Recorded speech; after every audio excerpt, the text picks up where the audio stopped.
And I put the CD in and I took it out for now. Then I thought, you know what? No, I'm going to fucking play it. So I put the CD in. There's 3 tracks that I've made. They all went off. By the Monday, I got all these emails from Steve saying they blew the place up at We Love Space on Sunday in Ibiza. I'd love to sign it. These are for my label. If you want some music like this, you take me on tour. And he went, what? I love that. And he's like, I admire your confidence. Email me and my brother's going to contact you about some gigs. And I thought he's going to say like Sheffield, Birmingham, and he's going New York, Los Angeles. And I'm like stood there thinking, God. This is it. This is the moment. And that was it. Darius Syrossian has built an incredible career for pure graft, relentless consistency, and a stream of timeless music, all while staying true to who he is. In this episode of the Dojo podcast, we go deep into that story, from record shop beginnings to landing his own Ibiza residency and founding his own powerhouse label, Moxy. Darius, tell me, what is the maddest thing that's happened to you in this industry? Okay, so luckily I can back this up, right? Because Darius, hello, mate. great to have you on the podcast. And you, mate. It's been too We've been long. planning this for a little while. Yes. I was really happy when you agreed to come on, and I think you've seen a few of the earlier episodes. Yeah, that watch we've them done. all. They're pretty good, to be honest. Amazing. You do it really well. Sometimes they don't flow so well, but yours do. Let's just hope today's flows just as in good. general, they don't flow so well. Podcasts. Yeah. Yours do. Yours I quite mean, good. It's not easy. Like sometimes, it really depends on the guests as well. But I feel like the guests that we've had are super interesting, and they had lots of stories to tell. And you're a veteran in the industry as well. Lots of insights and stories that I'm looking forward to. But I want to start right at the beginning, which is I want to know how the seed and the love for music, not just house music, but for music in general, got planted, and like what instilled that sort of fire in you to want to go after this career. Okay, I think if you truly love music, it's in you. You just love it in your soul. Like it's just something that's important to you. Yeah. I'm sometimes on a train or a plane, and I don't get how people just sit there and just in silence. I've always got music on. Yeah. And it just completely changes what you're doing for those 2 hours on a flight. And I just think, why are you not listening to music? Yeah. Well, some people don't have that in them. Like, No, so, they don't. When I was a kid, obviously, people always say this, my parents always had music on. So, and it was normally disco that listened to, and 80s electronic music. So that's where my love came for music. Right. And obviously I came to the UK as a child, and I was always into music. Where did you come from originally? Iran? I hadn't said this for years, never talked about it. And then now podcast became a thing. Yeah. So I've done a few recently. So I've said this story quite a few times recently. But yeah, I'm actually an asylum seeker. Right. And I think you're intelligent enough to know that what the government here is doing is The basically narrative. using that to throw people against each other, to make people think asylum seekers are bad and it's them who's taking money away from people. But my dad's a senior scientist. He's like one of the best in his field as a doctor. And we were invited to the UK. Not all asylum seekers come here illegally. Yeah. Do you know, that's the thing that people need to remember. There's only 4% come illegally, right? And majority come legally, and we need them in this country. They do a lot of good. My mum was a teacher, but I actually came to England, and at school everybody was like, oh, you must be so lucky to be here. I'm thinking, I'm in a semi-detached house. It's like the house is halved. My parents couldn't get it. They were like, why are the houses halved? You have to share a house. And we had a massive mansion back in Iran, man. We had an indoor swimming pool, an outdoor swimming pool. All my uncles had sports cars, like fucking.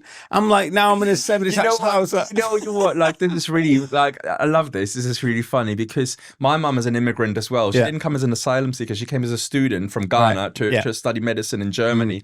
And people were always like, oh, like, back home, we're like, you know, like, did you have a really poor life and stuff Honestly, like that? man. You know, like, when your mum came to Germany. And I was like, actually, we had a massive house in Ghana, and we still do. And you know, and like, it's like people have this perception of people that don't come from Europe. It's are like, you know, poor people that want something. You know, well, that's because it's pushed. You know, exactly, and it's pushed by the government on purpose. Yeah, because you all know now they're pushing this digital ID thing in, and they're using immigrants as a reason to be able to do it because they couldn't do it with COVID, so now they're doing it with this. People need to stop getting played. I think Paul Woolford did a really good post about it. If you haven't seen it, go on special request Paul Wolford's Instagram page. He's done a really good post. I think he had like 50,000 likes, but that just literally nails it about what's going on with all of this stuff. But anyway, back to the question. To the music, I in England, when I was a kid, I didn't really enjoy it. I was always getting shit at school. Terrorist, this, terrorist, that. And I'm like, fuck this crap, I hate it. But then my older brother was friends with the neighbours, and even illegal raves needed security, right? So they used to do security for the illegal raves. Right. I was like 16. I wasn't old enough to be going, but because I was friends with, obviously, you could tag along. I remember the first one I went to was York Racecourse. Right. It was amazing, and I'll never forget the music got me, like everything about it. The music, and it was hammering down the rain, but we didn't care. And I was like, wow, what the hell is this? But it was also the people. It's the first time people didn't look at me like I'm an outsider. Yeah. You know what I mean? It was like, I'm getting goosebumps when you're telling me that right now. And you know, I get this. I'm getting goosebumps when you're telling me that because it resonates so deeply. Like it resonates so deeply. Very parallel stories and to your story. You know, my older brother got me into the rave scene as well. Yeah, and when I went to the rave for the first time, I felt like everybody's here is cool. Yeah. There's like no beef. I came from the hip hop scene. Yeah, Hip hop scene's got a lot of testosterone in it. Yeah. People posturing and whatnot. You went to a rave, everybody's welcoming you. You know, everybody has that cliche conversation with a stranger that they met at the rave. Yeah, exactly. Your new best friend in the rave. And it is for people who feel as outsiders, right? Which I think the rave scene has always been a haven for. It has. That feels amazing. You know. Yeah. Totally. And I thought, actually, it's not so bad here. But when I'd be at school or when I'd be going around town, I just felt I could feel people stare and all that stuff. Obviously, things changed over the years and that all went away, but it's starting to creep back again. And, you know, I've had a couple of comments, you know, waiting for in a taxi queue and waiting in a shop, and it's just sad it's going that way. But anyway, so that was when I thought, I'm going to make this my life. Right. That's it. I'm going to make this my life. So I started. James Vivas was my friend, and we had Steve and Nibby. Once I started going to raves, and ironically, my dad got headhunted to go to Canada, Toronto, to work, and I was like, no. I gotta stay UK. No, I made up this elaborate lie that there's this course I want to do at college. How old were you at that point? Well, in a college, so like 17, 18 sort of thing. And I was like, I'm not leaving again. I'm not. Yeah, actually, first they moved down south to Eastbourne and then to Toronto. So did your parents actually then go and you stayed? Afterwards, yeah, I stayed. Right. And even when they moved to Eastbourne for his job, my three brothers went, but I didn't. I was like, I've got to do this course at college. It was bollocks. I just went to my rave crew. It was our crew. And James Vivas had a Honda CRX, right, which was like the lead convoy of the cars to the raves. Yeah. And I used to sit in the back, Steve, James there, Steve there, Nibby there, right? Yeah. And we used to go every week, and it was so good. It was a legendary time in the UK as well for raves. You got to remember there was no mobile phones, there was no internet. Yeah. So when you wanted to go, you'd ring up, and I should have brought it down. I've got a picture of us actually, me looking really nervous because there's one rave we wanted to go to, and we didn't know where it was. And he's on the phone, and I'm just stood there nervous. And then we got told which service station it was, where you leave from. So it was always like service stations, you'd gather there. Yeah. But then sometimes we know the police would be watching, so there'd be a fake convoy of cars, which everyone would give a $5 to. And remember, $5 in the 90s was mid-90s was a lot of money. It's like 20 quid now. So everyone would give and then this fake convoy would leave, 7 or 8 cars, and the police would follow them.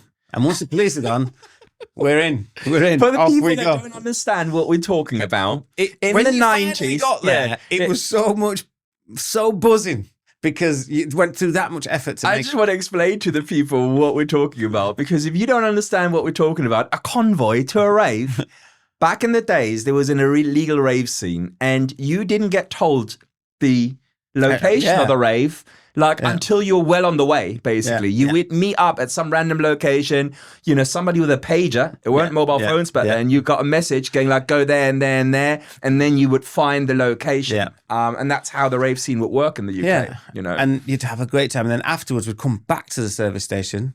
And and in the car park, there'd always be a car with a sound system. And you'd open it and everyone would dance behind the van. There was one. And I remember I always used to put like the US house sound. Like, remember Carl Craig, Paperclip People? So you were back into house back then already? From the beginning, that's what I loved. That's very mature taste because... I'm not lying, man. I was hard trans back in those days. No, I was like, I don't know, just that groove, that US house groove. Yeah. But all my friends went to Italo house. So in the UK, it was all piano anthems. Yeah. Do you know, like, I didn't like that. I wanted the deep, tribal, the Strictly rhythm, the heavy kick drum. And I'd go and they'd play that first. So I'd be straight on the dance floor. Early on. And I wasn't doing any narcotics or anything. Because also back in those days, you get a whole different genre, lots of different genres of music in one night. You did. It wasn't just one thing like it is now. There'd be breakbeat and all sorts. The stuff I liked was always at the beginning. Yeah. And there'd be a side room. Sometimes they'd do these events at like, there's a place called Bowlers, and they'd have like, it's an indoor tennis court cricket thing. And the side room, I mean, I say side room, it still have 1,000 people in there. But they'd play all that stuff, and there'd be loads of room to dance. Yeah. And I'd be listening, and some of those tracks I still play, the old early Strictly Rhythm stuff. And Can You Feel It, Armand van Helden, you know, like, and I loved it. But then we'd go back to the services, right? And I remember I'd heard Carl Craig Paperclip People, you know, Throw. Yeah. And I wanted to hear it, so I had my cassette. I was like, guys, can I put mine on now? So we put it on. Lasted 30 seconds. Clunk, eject. Darius, what's this, man? Chucking my cassette. They want to hear the breakbeat and stuff like that. They wanted to hear the hardcore, happy house, big anthems, you know, the hands in the air. But they're all in 9-to-5 jobs, and I'm still doing this shit. So it's in me like that. To that music and that groove. That's why I've never changed. No matter what genre comes through, I'm still me. Yeah. I'm never going to not be me. And I'm not trying to be the foundations run deep, basically. Yeah. You know? So whether minimal gets big or this gets whatever, it's got a garagey flavour. So that sound for me, I'm not going to stop playing it. I'm not trying to be number one. I'm not trying to please the masses. So I'm not worried. I'm not, you know, sometimes you see DJs who've been established and been around a while and they see these upcoming acts break through and go massive and it bothers them. Start chasing trends. Don't bother me because without that, the scene doesn't carry on. You need new kids coming through doing it. But my music that I like has never been something to be pleasing the masses. It's not. And I remember when I did Space final year in 2016, that year, obviously I did actually more shows than Carl Cox. I did 19 and I loved it. It was brilliant. But after that, there's a certain kudos that comes with playing Space for 19 weeks. Yeah. So then I started getting all these massive bookings and abroad and like big ones, like big stage, 9,000 people. And that's the least I've ever enjoyed DJing. I was doing these shows and I'm thinking, I've got a folder here that I don't really want to be dipping into too much. And I'm finding myself going into it too much. And that's when I decided to start Moxy Music. Right. Okay, but I want to take you back to like the teenage years because like all of that is coming, and we'll have plenty of time to get into that. But like when I take you back to the raves in the UK, and you and your crew, you decided to stay where you are. You let your parents move on because you wanted to be connected to that scene. When did the switch come from I'm a raver to I'm a creator, I'm a DJ, I'm a producer? So first, when did the DJing start, and then how did that lead into production? Okay, I got my decks mid-90s, and it was vinyl. Not many people were DJs then. Yeah, James Vivas taught me. James, you're probably going to be watching this because I'm going to send it. So big up, man. Amazing. And I was always doing little parties, and we'd have the odd gigs here and there. And then I went to a record shop, and obviously, I wanted money to buy records. Right. But being a student back then, you couldn't afford it. And remember, there's no digital or illegal download sites, which I still will never do. It was just a package of Juno records on my doorstep every week. Even if you want to buy a record on Beatport, it's £1. Yeah. It was $7.99, especially the stuff I like, the US import. It was import $7.99. So I thought, I've got to fucking get another job here, right? So I got a job in a pizza shop, and then I also went to a record shop and I said, I'll work for free on Saturdays if you give me records. And I love that. There was two brothers that ran a record shop in Bradford called Global Beat. Now, they were actually a Cool Cut shop. Now, that means Pete Tong used to compile his chart from what feedback the Cool Cut shop gave. So I think it was only 20 in the UK. Yeah. And it was a big shop and people used to So it was an influential shop. Very, very, yeah. Okay. Very busy. You know, like, and people nowadays, obviously, because, you know, there's a whole generation that's grown up without going to record shops. Yeah. They don't realize how much these shops were hubs for the community, how they were instrumental to learning about music. Yeah. There was hierarchies. You come into the shop, you know, and you'd say like, hey, I want this record, this record, this record, this record.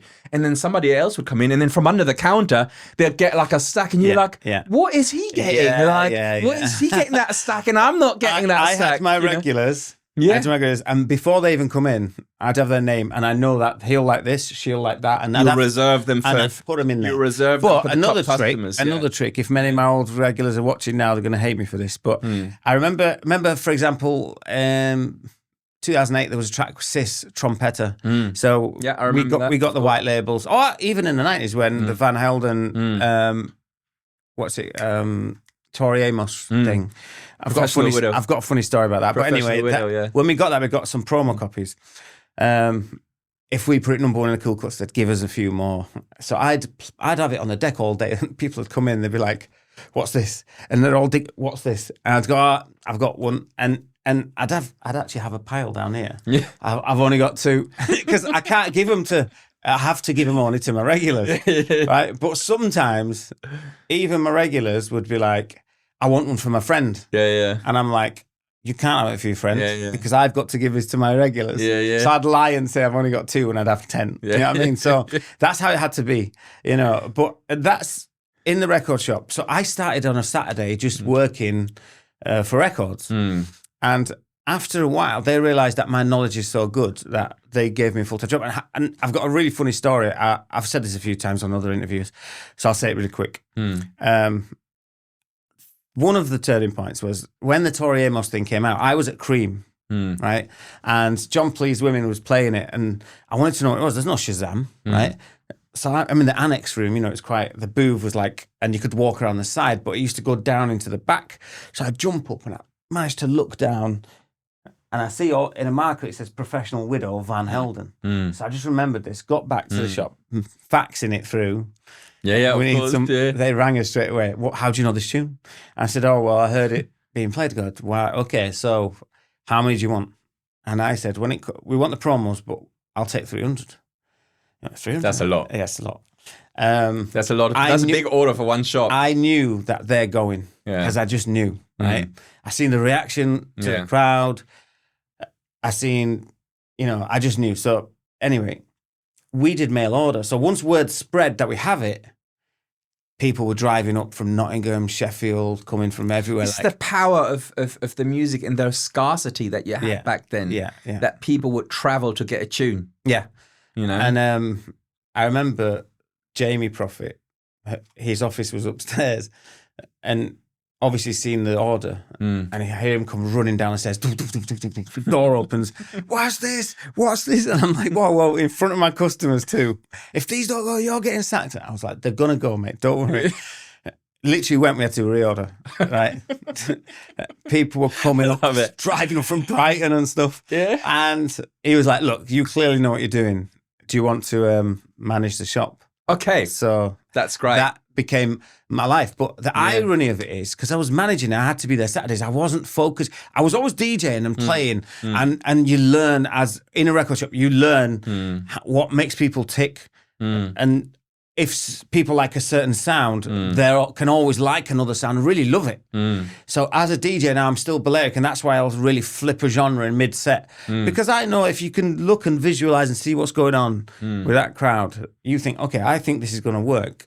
I'll take that risk. And that's what DJing is about. You know what? Like, it's the shop that taught me. It's really interesting to hear this. And this is just giving me a lot more insights of how you sort of formed your identity and your skill set as a DJ. Because like being immersed in the community like that, and then constantly being exposed to the tastemakers, the DJs, you know, the most passionate music people ever, like, and they're coming in and they're going on something. It allows you then to understand trends, and it allows you how people perceive music. A Amazing. So the record shop years, how long did those last? Nearly 15. Wow. Might have even been.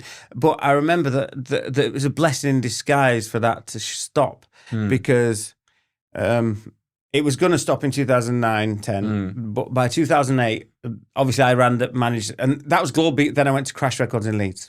So I started at Globe Beat, then I was at Crash Records.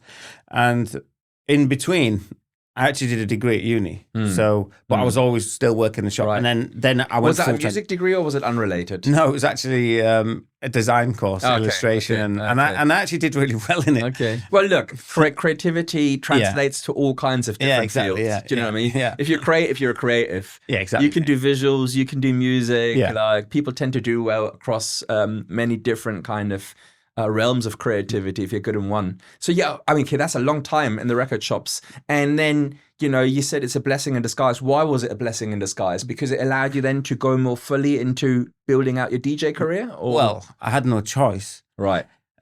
Either to stop that and get a 9 to 5. Right. Which I didn't want to do. Or stay in the music industry. And one of my lowest points of life was summer of 2008. The shop was going to wind down. What happened? Well, I realised that the shop's going to close. This is my life. I love my job. Yeah. Right? So I need to stay in the industry. I was DJing for 150 quid, 200 quid. You can't live. It wasn't going to pay the bills. No. And I'd started playing at Sankey's upstairs in the bar. But I was like, right, I'm going to start making tunes, right? And I worked all summer making tunes, and my mates were like, "Oh, Darius, you like fucking, come on, man. It's like it's not really going to work, is it? Like just."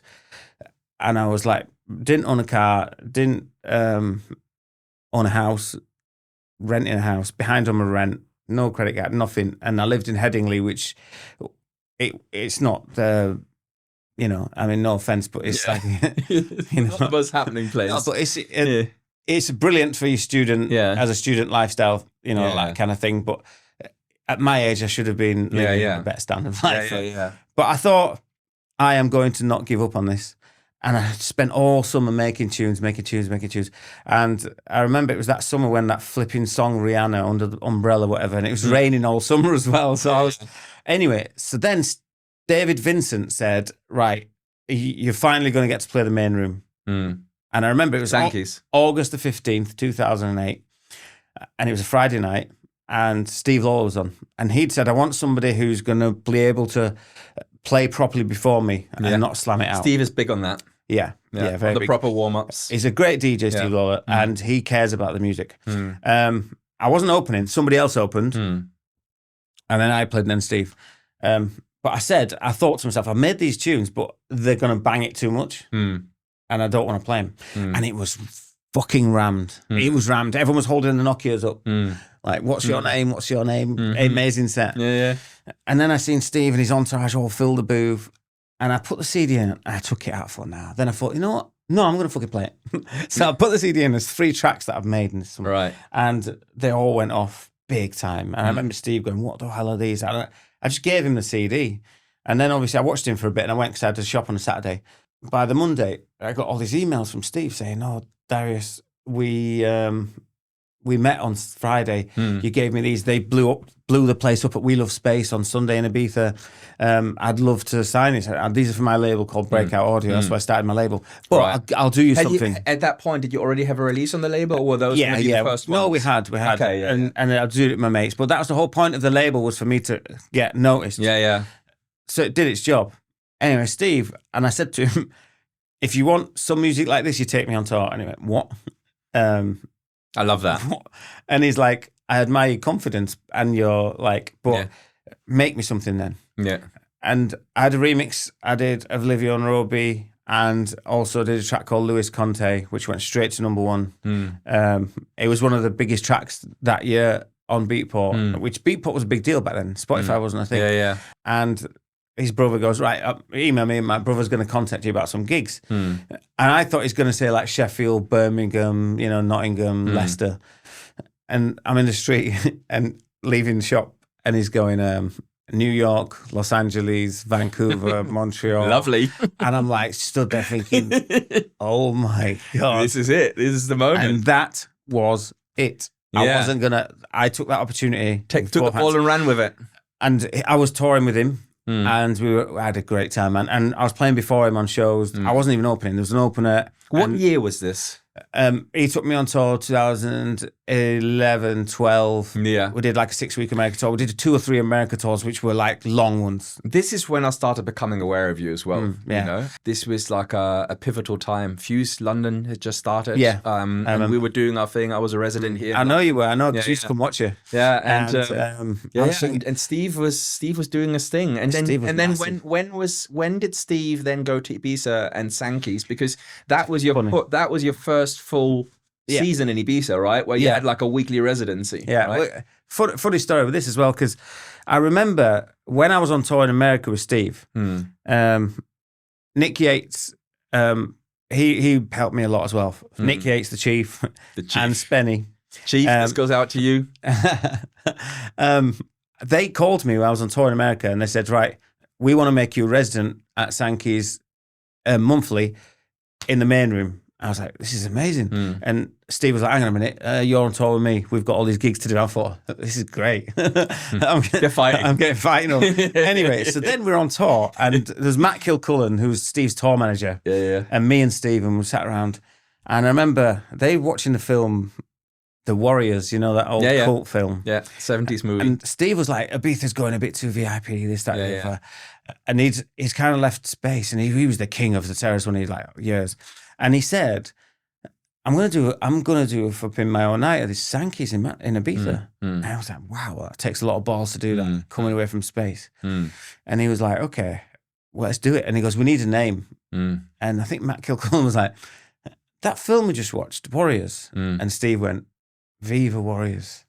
You know, because they're like, Steve wanted us to be like the outsiders, you know, the round circle in the square peg, going against the grain. And that's the vibe we had with it. Yeah. We had a dark room, no VIP tables, no confetti cannon. It was just raw and about the music. And we smashed Steve was very on the pulse in that time. And I remember the kind of host of residents that there were. And they were all sort of young up-and-comers, people who had done well and sort of made waves with their productions at that sort of point. Well, Julian Perez, Leon, myself, there was quite a few. Yeah. And it was a good crew. And David Fair from Germany, it was a good little crew. Yeah. And we smashed that year. It was great. And for me, I just had loads of big tracks out as well. And then I made House's House, We Both Loco, and Who's the Douche on Hot Creations. But I made loads of other tracks that all went big that year. And it was so mad what was going on at the time. Was that kind of sort of where you felt takeoff trajectory now? Like now you've arrived in the industry. Your future is secure in terms of... You see how long it took me and how hard I grafted? Yeah. Sacrifice it doesn't happen overnight. And I think it does now these days. It does these days. Yeah, but like... It's not real. But like stories like this are just, you know, very inspirational to me. But not just to me, but, you know, for the students that we have in the music school, people watching this podcast, it's like, and this is something that Simon Dunmore said as well. He said, like, if it doesn't happen for you immediately, keep going, you know, keep going. Like sometimes you got to be 10 years in, 15 years in, you know, like for things to happen. It was very similar for me. So you've had this amazing first proper season as a resident for an influential Ibiza party, which was Viva Warriors with Steve at Sankey's. So what happened then? Because at some point, I can't quite remember what went on, but you and Steve parted ways. I don't know how much time sort of passed until you went and did Do Not Sleep with Sante. Well, I did Tribal Sessions. Yeah. Oh yes, right. Yeah. Right. So please tell me about that era. When was the split happening from sort of Viva Warriors? Why did you set out to do something separate, and how did that affect your career? Well, all the time I played for Viva Warriors, other parties wanted to book me, and I remember I played the closing party for the first year of Paradise for Jamie Jones, at DC10. So I started doing that, and I wanted to, because Viva Warriors wasn't mine; it was Steve's, and everyone was like, my followers, because I'd blown up, they were coming to me going, "Oh, Darius, we're going to come in for you." And this really bothered me. I was like, "No, you should come here for all the DJs and the whole party, and you know, have some respect for like who's putting it on and who's giving me my break." You know, I just felt, for me to grow, I needed to move and do my own thing a little bit, because I felt like I didn't want to be a lieutenant. You know, like right-hand man, you know? Yeah. No, I didn't mind being right-man to man. I didn't, because obviously Steve's a flipping legend. Yeah. You know, I was cool with that. It was just the way other people perceived it, you know? And I didn't know where my place was, sort of thing.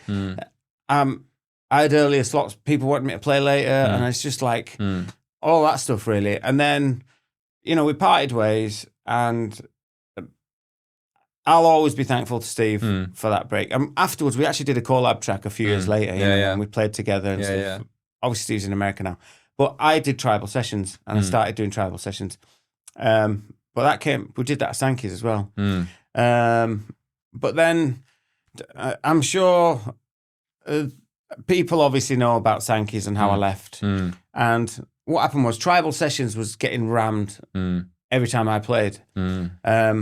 And I did every week, like a proper resident, on Fridays for nearly 6 months. But then when it was monthly, it was rammed. And people were coming up from Brighton, booking hotels, booking trains. People were coming down from Glasgow, saying, "Darius, we want to see you play. We're going to come and see you." But what happened was, when it was getting really rammed, they were turning people away on the door. And there was one time they turned a disabled guy away, and he's a fan of mine. He's been a fan of mine for years. And he's got cerebral palsy. And I thought, you can't be doing that. Yeah. Just because he looks... Yeah. And whoever was at the time dealing with it did the stupid mistake of giving him shit on Facebook inbox. And his auntie messaged me.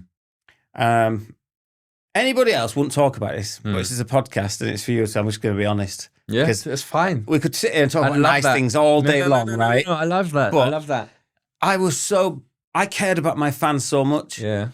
I could have not kept my mouth shut and gone with it. But I know this fan, he's always coming to my gigs, and I thought, why have you turned him away? So I said to his auntie, "What's been said?" So she sent me screenshots. It was like abusing him, saying, "You shouldn't be, I don't care. I don't care. It's my club, you're not coming in." And then also other people who'd bought hotels and paid for trains and shit. They said, "Oh, we've refunded them, it's fine." It's not fine. Yeah. It's not fine if they've travelled from Brighton and booked for a hotel. So you've turned them away. What are they going to do? Yeah. Go back to the hotel and wait to travel home?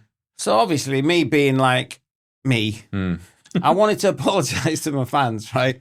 And I kind of like, I did a tweet saying, "I promise this won't happen again," you know? And because people thought it was my night, tribal sessions.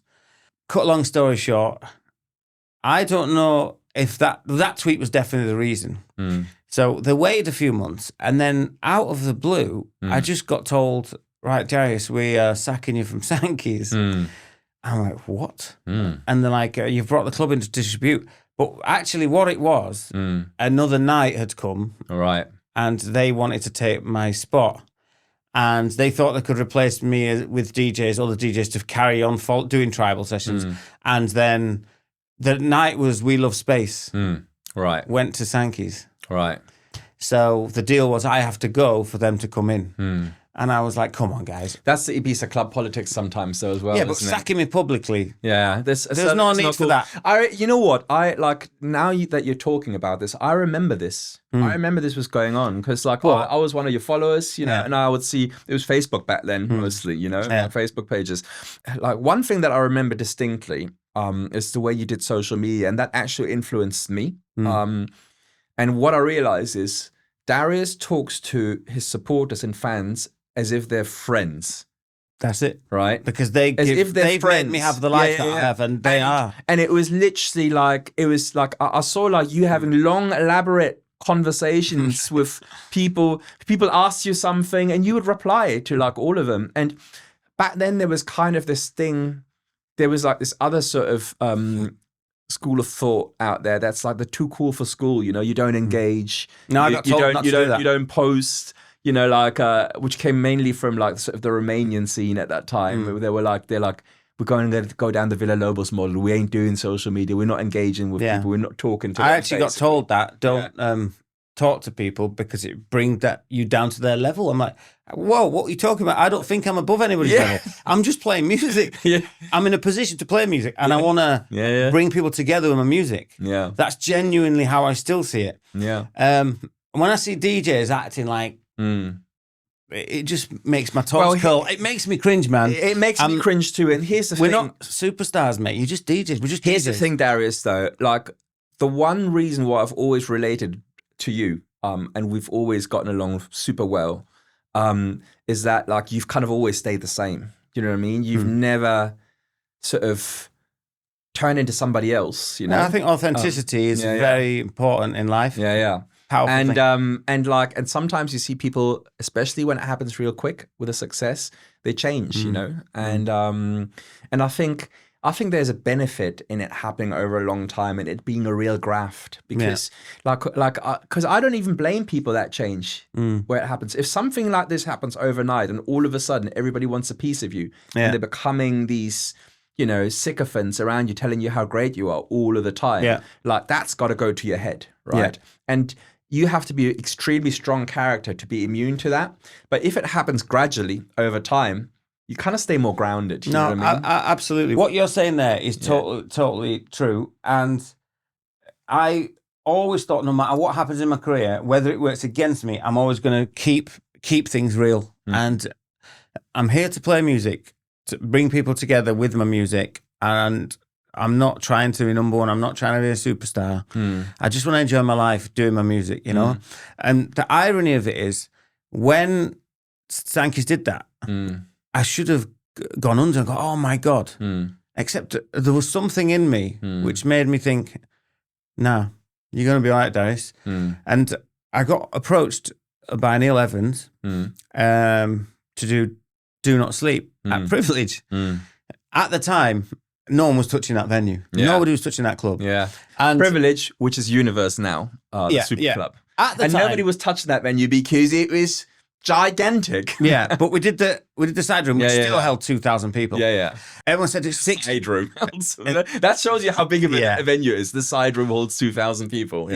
Everyone was like, it's only 6 weeks till the season starts. What are you going to do? I was like, we're going to just do it. And it's not going to work. We're going to do it. And I remember I'd booked Sidney Charles for his first gig in Manchester for just 700 quid that January. Right. And I said to them, they came to me, my manager was German called Hannes, and he said, Sidney and Sante, you've left and they're not happy that you've left. And I was like, well, they can come with me. So they did a post saying we're leaving, supporting Darius too. Right. So it was like us three, and then we were on the billboards. We were on the buses driving around Ibiza. That was a powerhouse combination back then, and I remember that. And then, but didn't you guys then move to space? Yeah. We did. But hang on. How long was it a Privilege for? Let me show you this. Hang on. We were on billboards all over Ibiza. Right. Yeah. But I'm trying to find the bus. Yes. Because we were on buses going around. If you all look, we've all got a laugh on our face because we're like, and we had a saying called bros over euros. Yeah. Right? So it was bros over euros, and we weren't doing it for the money. It's just us three. And we'd bring people in. We had Mirko De Florio, not like good artists, but not massive. But it soon dawned on us, this is going massive. It was rammed. Even the guys from Privilege were like, we didn't expect this. They didn't have enough bar staff at the beginning, and because they thought we were going to get 500-600 people. We went rammed, and then we went every week smashing it, absolutely smashing it. And to be fair, a lot of it was off the hard graft of the buzz that I had, the hype that I had, and obviously Sydney had started blowing up, and Santa had a name. But Neil and Lisa did a lot of work behind it, and they did do what I was requesting musically. I wanted to be full control of music, and they did listen to me, and we smashed it. So much so that I even bought Neil a Rolex as a present to say thank you for what you've done this summer, because we did it together. It was a team thing. But then Space come knocking. Right. A final year of Space. I didn't want to leave Privilege. I loved it. But you're not going to say no, are you? No. It's like the next step up the ladder, you know what I mean? It's like you move into Space. Space is a legendary venue back then, you know, and like for the people that don't know, I mean, like we're feeling like fossils that we have to explain this, but you know, it's now high. Space was super influential. Oh, it's legendary venue for the whole scene. Carl Cox had his residency there. Yeah. You know, Steve was a resident there. Richie Horton had a thing there. Yeah. So then the decision was made to move to Space. But I had the guy from Privilege call me up, the owner. I'm not lying, bro. And he said, I'll give you 20 grand a week if you sack off Neil and Lisa. And I said, no, that's not how I do things. You know, don't worry about, we don't need to have even Sydney and Sante. We just want you. And I'm like, no, sorry, I can't do it. And he was like, as if, why are you mad? And I'm like, I'm not doing that. It's not how I do things. But I also, I wanted to go to Space. But I was like, guys, are we going? So it was at ADE at the end of summer. And our manager at the time, and I'll never forgive him for this. He started saying, right, no, Neil and Lisa can't have Sydney and Sante unless they pay a certain amount. I'm like, Neil and Lisa ain't paying it. And it's Space or whoever takes us on pays it. They're just the promoters. You know, the brand is given to the club and the club pay the DJs. Yeah. So I was like, Sydney and Sante, guys, we're going to Space, right? We've got to listen to our manager. I'm like, guys, trust me, from someone who's been in the industry long. We said bros over euros in fucking May. Yeah. It's now fucking October. Yeah. We can't be going, you know, we've got some good ideas, carry on, do not sleep. But they were like, we've got to listen to my manager. So I said to my manager, I'm going to go to Space with Do Not Sleep. I'm going. If they don't want to come, that's up to them. But I really wanted them to come. So in the end, I went. And I didn't really, I stayed loyal to Do Not Sleep, you know. They went and did their own thing and whatever, right? And look, it was only 2 years until Sydney called me up and he was like, bro, and he was like, you were right, Hannes was not genuine as manager. Yeah, and ultimately that relationship broke down then as well. Yeah, so I actually brought Sydney back, and Sydney is now managed by Neil. So he's now playing for Do Not Sleep and all that stuff. Cut a long story short, after that we went to Amnesia and we did 2 years at Amnesia. It was great and loved it. But remember that era, techno I got played big. for you at Amnesia. We had a good night. we had a good night. We smashed it. Me and Sydney went back to back. Yeah, it was some mad reshuffles because there was some mad reshuffles. Like we smashed it, man. It was a good night that. But we did a few gigs together. And we had some good laughs afterwards in the garden. I remember great, that. Man. But what had happened then was there was a lot of techno getting big, you know, the Charlotte DeWitt and Amelie Lenz sort of Amelie thing. Lenz stuff. And I've always been about my music not changing. Yeah. I'm not going to jump ship and start, you know. So when I'm playing strictly rhythm stuff and Charlotte DeWitt's on the lineup, so I was, this is like, I said to Neil, I can either have some more direction with music and can I have some input? Because my fans are confused. They're saying, I've come to see you, there's techno on. And it really bothered me, you know, and I was like, I tried to speak to them, but they wanted to do what they wanted to do. So for that was my time to leave Do Not Sleep. And Moxy was taking off and I did. But, you know, the irony of it is now, Do Not Sleep now has a sound and does and sticks to it. But, you know, it's what it is. But look, I've now finally got my own thing with Moxy and I love it. And I still play for Solid Grooves in Ibiza, DC10. I play for Jamie Jones wherever he goes in Ibiza. But talk to me about Moxy then, as a label and obviously your own parties that you've been doing, and I've played for those parties in Manchester with you, you know, your hometown. And I remember you telling me at one point, I remember this very vividly, you said, if I hadn't started Moxy, I wouldn't have a career right now. Basically, you remember that. I remember you telling me that. Well, so, like, what was the thinking behind it, and what is the drive to continually having to reinvent yourself and reorient yourself in this industry? Because one of the things that I always find impressive is people, like, it's like there's a bunch of people that get like a 3 to 5 year stint, you know, of doing this job, but doing this job for like decades and the longevity behind it, that is hard, and the air gets very thin, suddenly at the top, and there's only very few people left that manage that longevity over decades. So I want to get more into the bit of the reinventing yourself process, having to find other options. This is the thing. I haven't reinvented myself. Okay, and not reinventing, but like, you know what I mean, reorienting yourself. Well, when you said, because it sounds, I said to you when I said I won't have a career left, what I meant was a career that I enjoy. Yeah, I could have easily jumped on the latest bandwagon, but I want to enjoy what I'm doing. I want to love it. I want to feel it. I want to be on a plane. I've had no sleep from the night before, and I'm coming into land into Italy, looking out a window going, I can't wait to play this tune. I can't wait to play that. Getting excited about it, goosebumps, get to the hotel room, open my laptop. Yeah, let's put this track with this track and that. I still do that. And genuinely, I love it. I love it. And I see DJs who've been around a while, and I see them in airports, and I can't be asked. I can be asked. Yeah. Fucking bring it on. Yeah. I love it. It's my. You can tell, and you can tell. Yeah. I can only do that if I'm playing the music I want. Yeah. And that's why I had to start Moxy Music, and that's what I meant.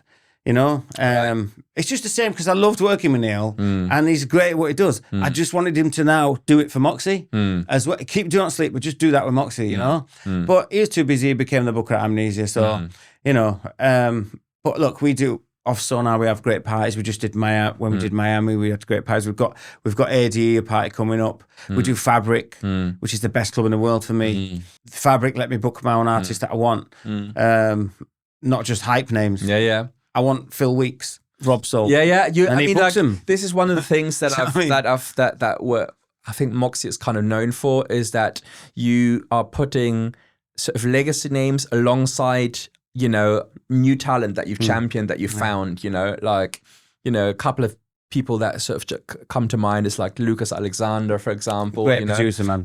Who's been holding it down in Wales and lots of talent. And like, you got me involved with Moxy as well. You flew me out to Manchester. I was in a lineup with Wheats. It was Luke Van Dijk.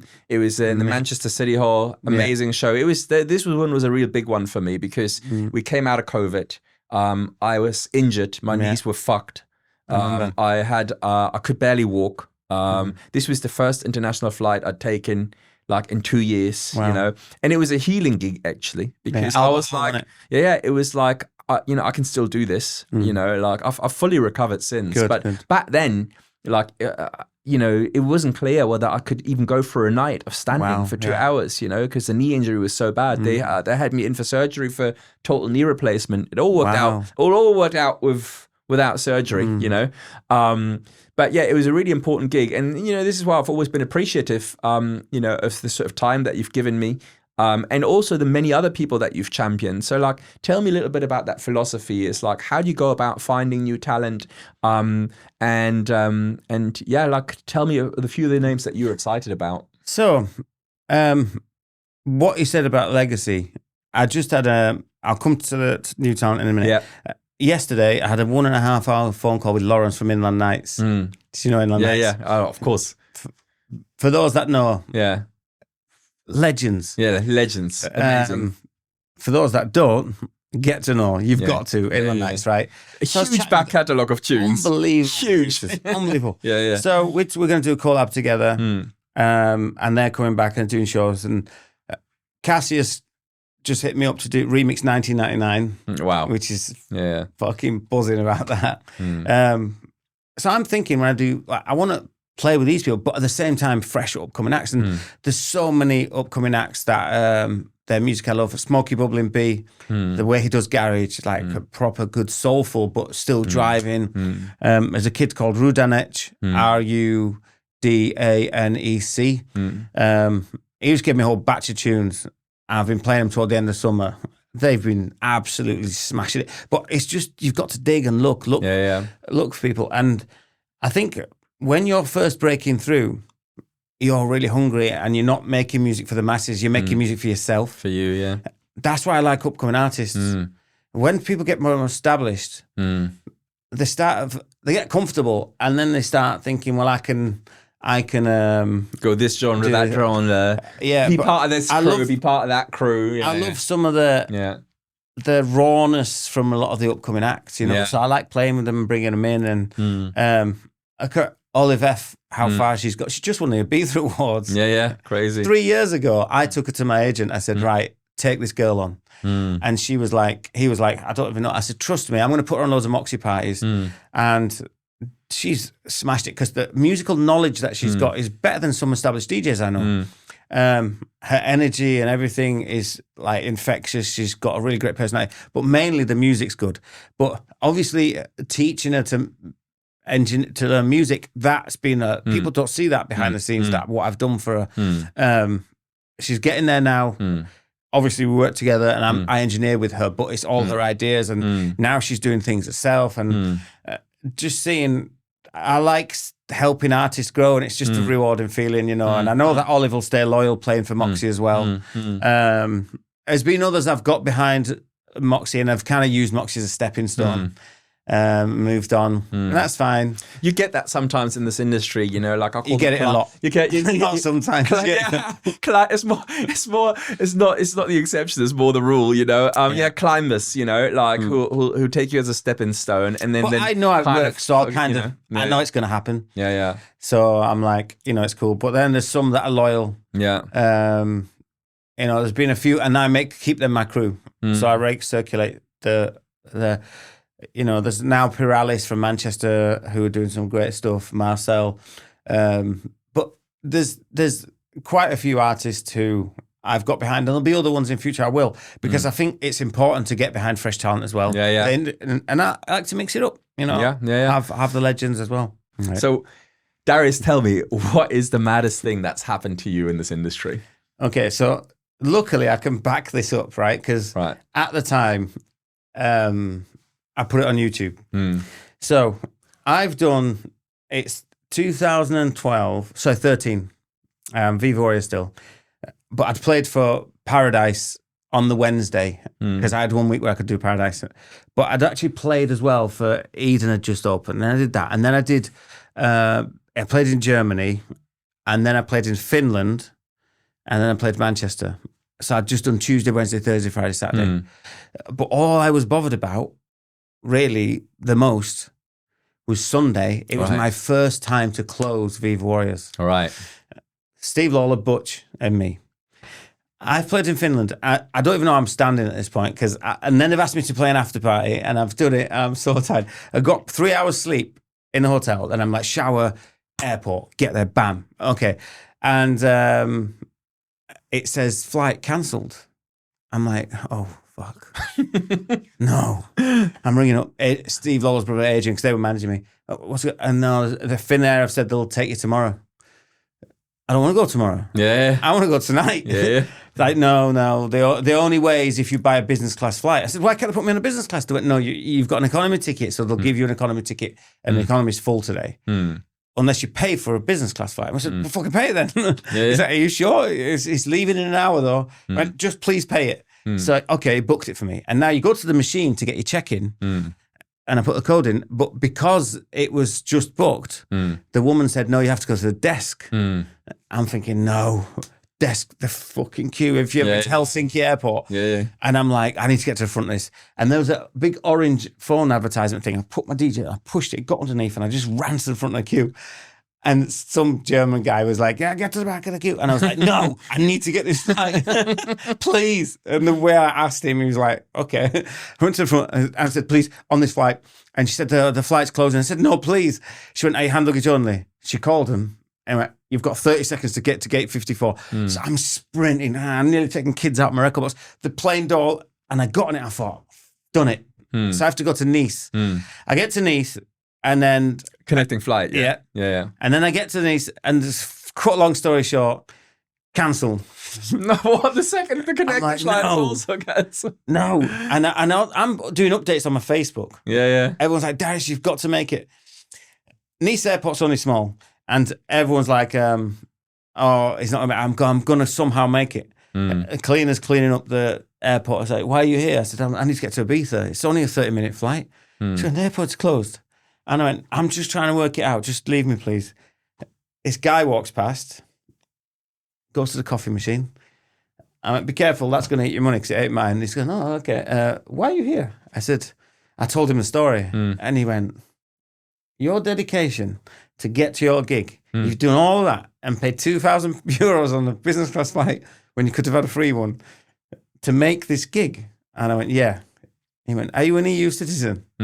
Brexit wasn't a thing yet. Yeah. And I went, yeah. It was 1 minute. What's he doing?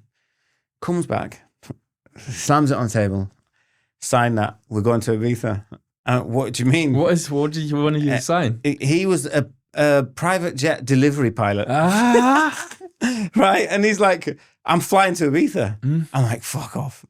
So then I'm in this private jet cockpit with him, flying to Ibiza. Sitting up front. Yeah. And I get my phone out. He goes, no, filming. I went, absolutely fuck off. Yeah. There's no way. Yeah. There's no way in my mates are going to believe me unless I film in this. He goes, all right, I'll look away.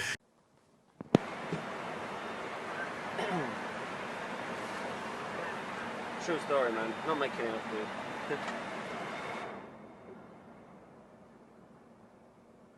So, Neil, when you said about the private jet, I've got one now.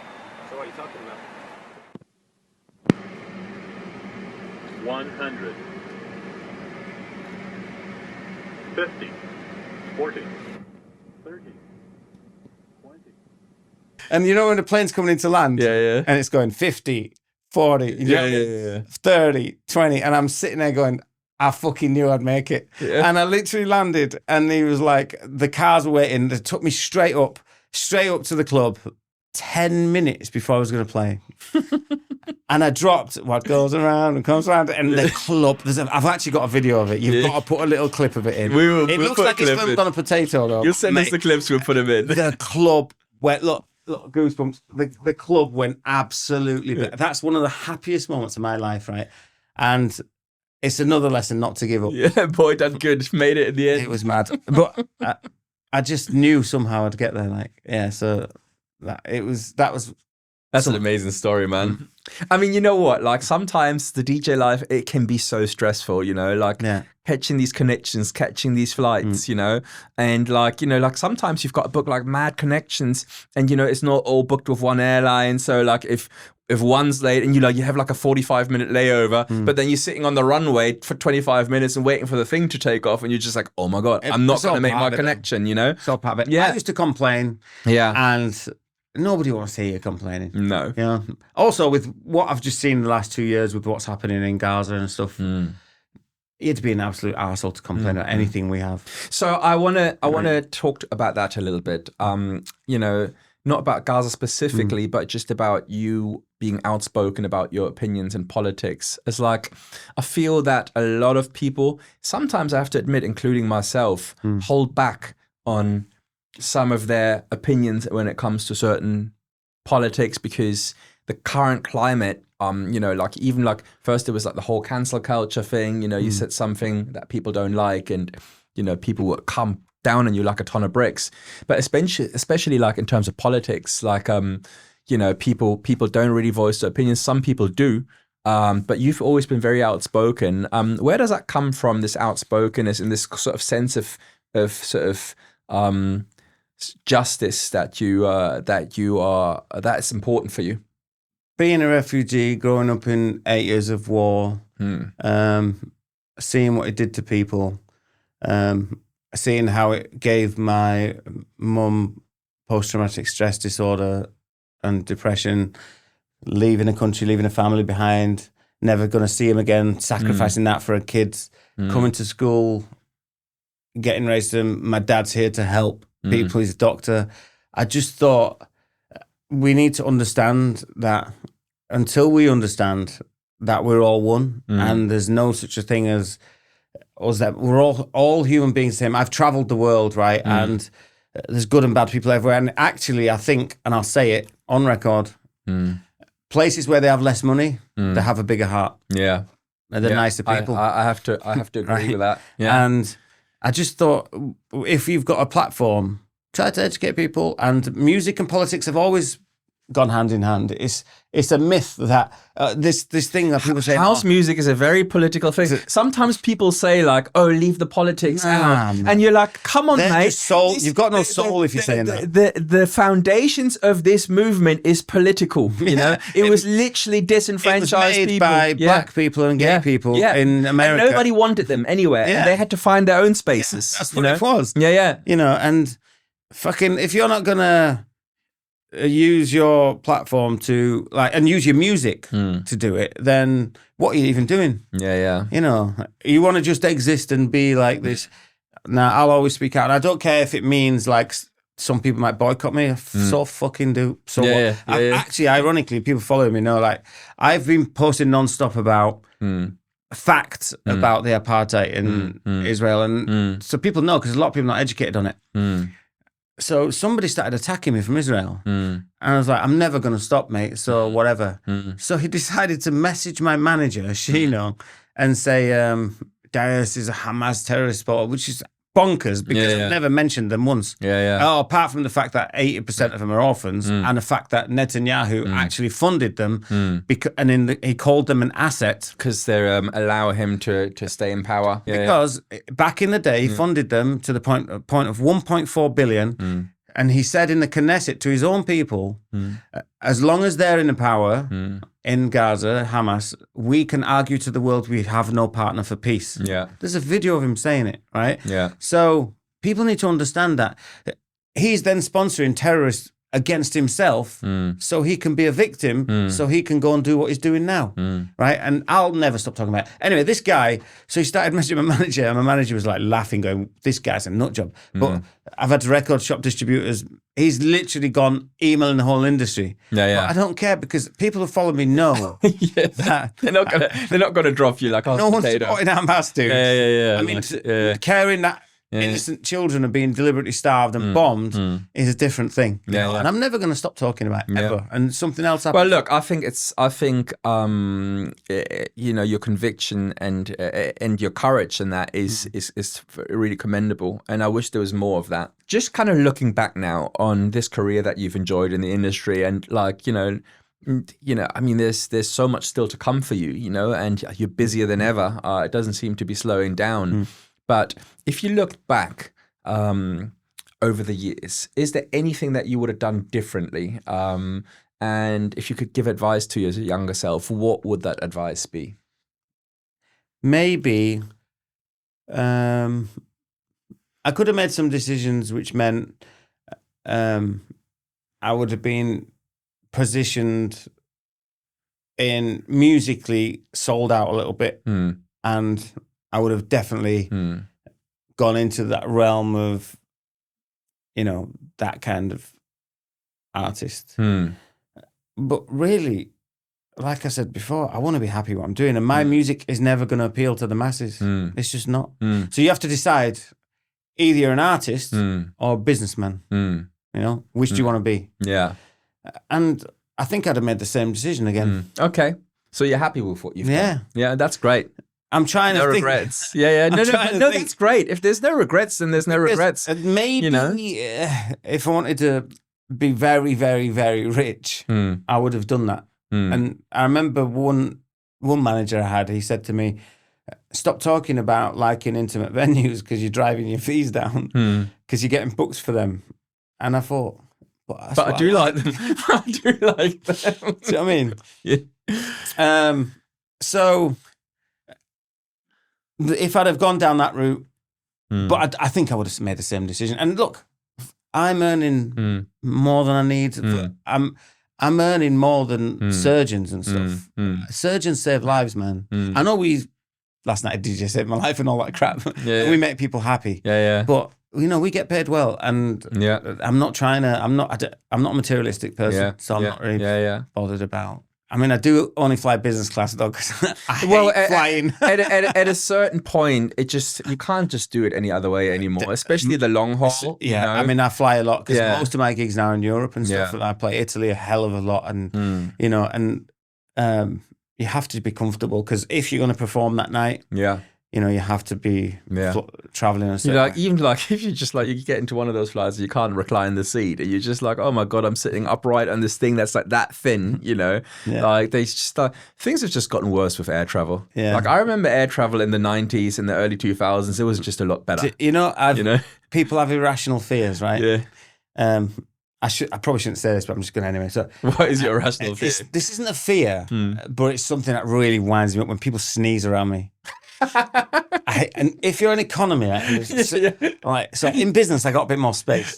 But I actually went to see a psychiatrist about why does this bother me so much? Yeah, the sneezing. Because it really fucking bothers me. Yeah. Listen, it's an interesting answer.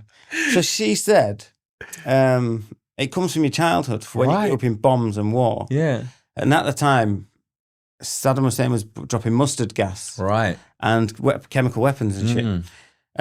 Of course. The irony of it is, America was selling him the ingredients to do that, and crop spraying helicopters and shit. So America was selling him to the tune of like 400 billion in arms or whatever it was. I can't remember exactly. It was a lot. Over 8 years. So that became a fear of mine as a kid, breathing in things that I shouldn't. So it just developed into my mind. Right. Somebody's sneezing, I shouldn't breathe that in. Yeah, I never put two together, but that's what she said. So early childhood is super. I mean, it's super powerful and formative. Everything that happens to you as a child is going to affect you for the rest of your life. You know? That is well established. Can't believe you just said that on camera. Once the final straw for me was I'm flying to Zurich, and somebody got up to get her case. Yeah. And she went, and the hair went like that.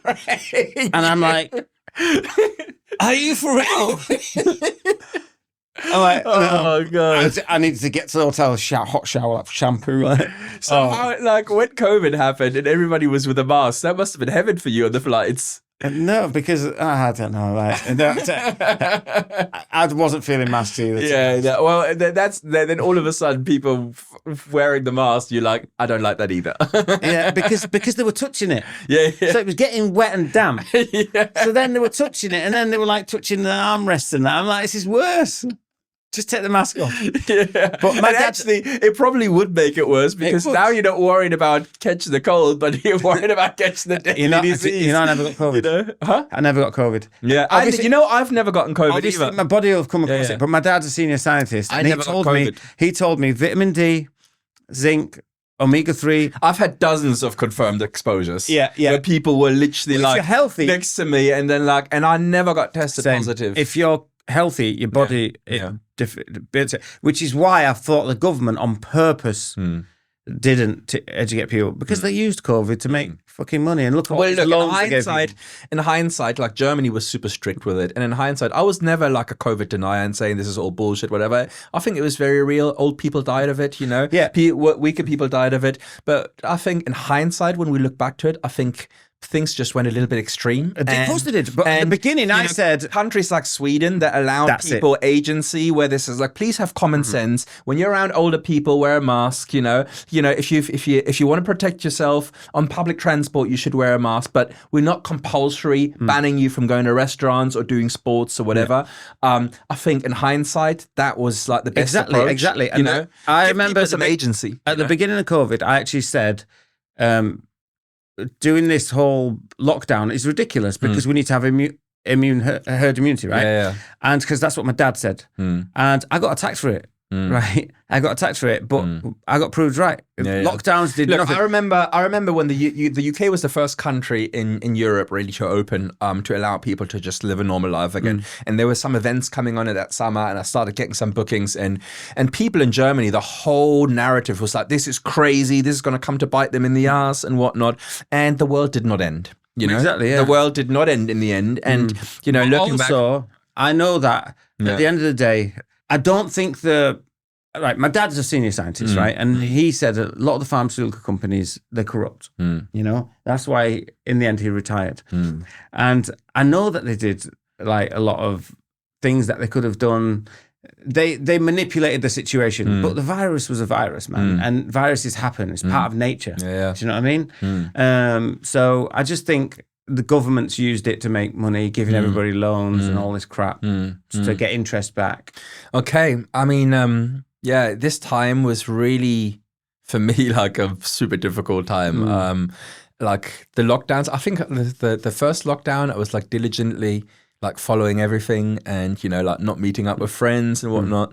And then after like a couple of weeks, I was like, no, I'm going to meet up with friends, like I'm not sticking to this, you're only 2 people outdoors, 1.5 meters between you. I'm not there. My mental health will be shot to pieces, right? And it was at some point. Really? And then on the second lockdown, I was like, I'm out of here. I'm off to Mexico, And I went to Tulum and had a couple of months in Tulum, had a wonderful time. Nobody gave a monkeys out there. Like there was no testing or nothing, and things were fine, in the sun, exactly. This is one thing I wanted to sort of dig in a little bit deeper. We've talked about this earlier a little bit about like sort of your attitude to social media, being outspoken, involving people like that follow you and talking to them as if they were friends. But if you look at social media today, you've always been a little bit different with your social media than what other people do.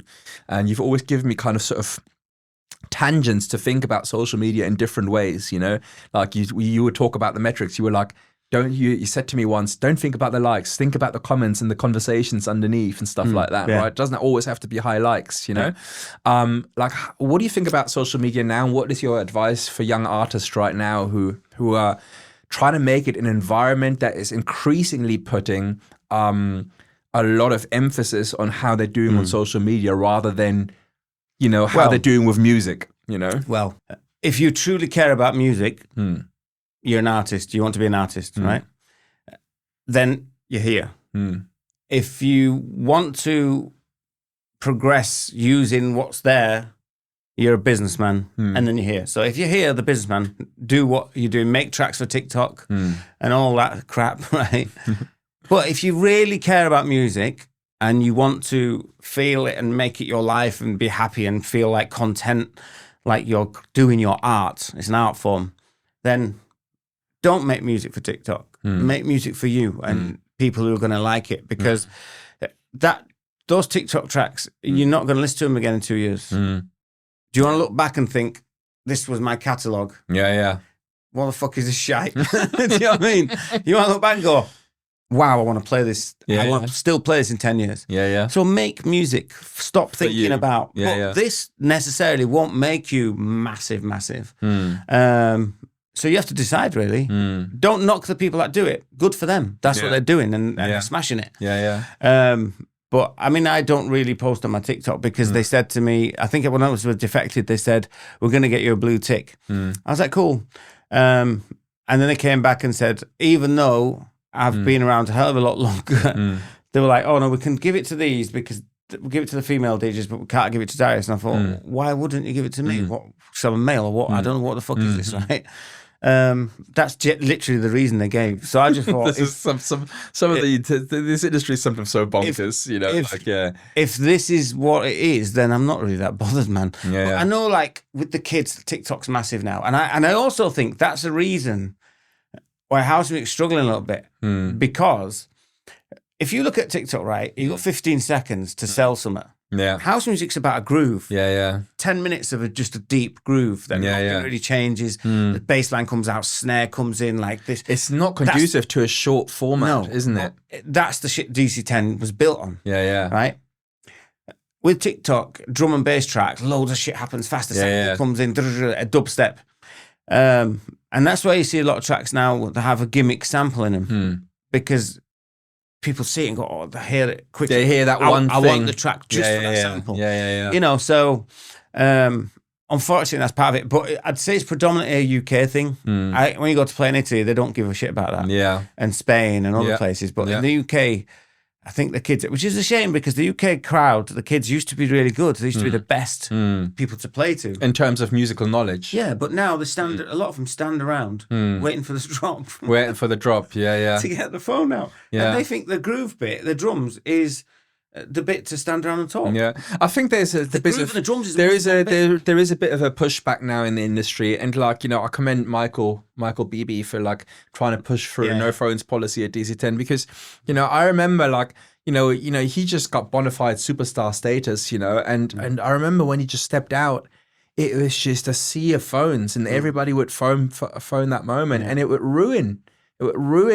You know, like the set, and how do you feel, you know, like when you're DJ up on stage and you just see a sea of phones pointed at you, like it makes you self-conscious as a person, like, you know, it's not a good thing. So pushing through that no phones policy again and getting back to the music, I think is a great step.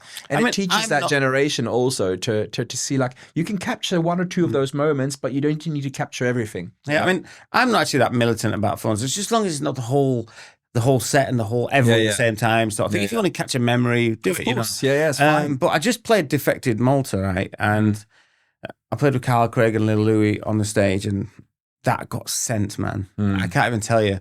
And you know you've sent it when you get in and it just says your Instagram goes, so-and-so followed you, so-and-so followed you, so-and-so followed you. And it's like, and these fans had gone to see Carl Craig. They didn't know who I was really. And they heard my set, but those are knowledgeable people, you know. Yeah, like, exactly. It's a knowledgeable crowd, you know. Nobody had the phones out, but they were moving. You know, if you watch the videos back, they're moving like. And Defected's got a good crowd when they do the festivals and shit. Like Defected Croatia as well. They do. Yeah.